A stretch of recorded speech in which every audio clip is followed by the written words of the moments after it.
Hello and welcome to the Pioneers Weekly. PM Modi interacted with millions of students to help manage exam stress. The 2026 edition set a record with over 6.7 crore registrations, featuring a new pan-India model with simultaneous regional hubs. Following her appointment as Deputy CM of Maharashtra, Sunetra Pawar was officially allotted the cabin in the state secretariat previously used by Ajit Pawar. This move solidifies her administrative role within the Mahayuti government. A gas tanker carrying flammable propylene overturned in the Kandala Ghat section on Tuesday. The accident caused a massive 33-hour traffic jam, leaving thousands of commuters stranded until the road was cleared early Thursday morning. Recent disclosures from the US Justice Department revealed over 3 million pages of documents.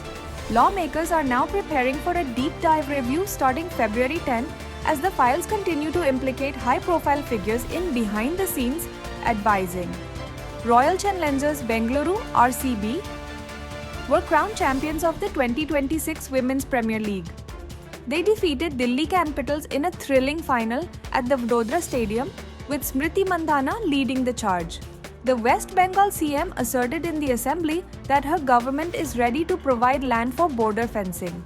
However, she demanded that the centre first roll back the expansion of BSF's jurisdiction from 15 kilometers to 50 kilometers. Amit Shah launched Bharat Taxi, India's first cooperative-led ride-hailing platform. It aims to empower drivers, SARTIS, by operating on a zero-commission, surge-free model. A tragic explosion at the Khadija Al Kubra Mosque in Islamabad during Friday prayers killed at least 31 people. The Islamic State has claimed responsibility for the attack. Delegations from the US and Iran met in Muscat, Oman, to establish a framework for negotiations. While the talks are ongoing, Iran has maintained a firm stance against stopping its uranium enrichment program. Both the Lok Sabha and Rajya Sabha were adjourned until February 9, following repeated disruptions by the opposition. Speaker Om Birla noted that over 19 hours of legislative time have been wasted so far in this session. Prime Minister Modi embarked on a 2-day visit to Malaysia to strengthen defense and economic ties. This visit focuses on elevating the comprehensive strategic partnership established in 2024. A major breakthrough was reached as India and the US finalized an interim trade agreement.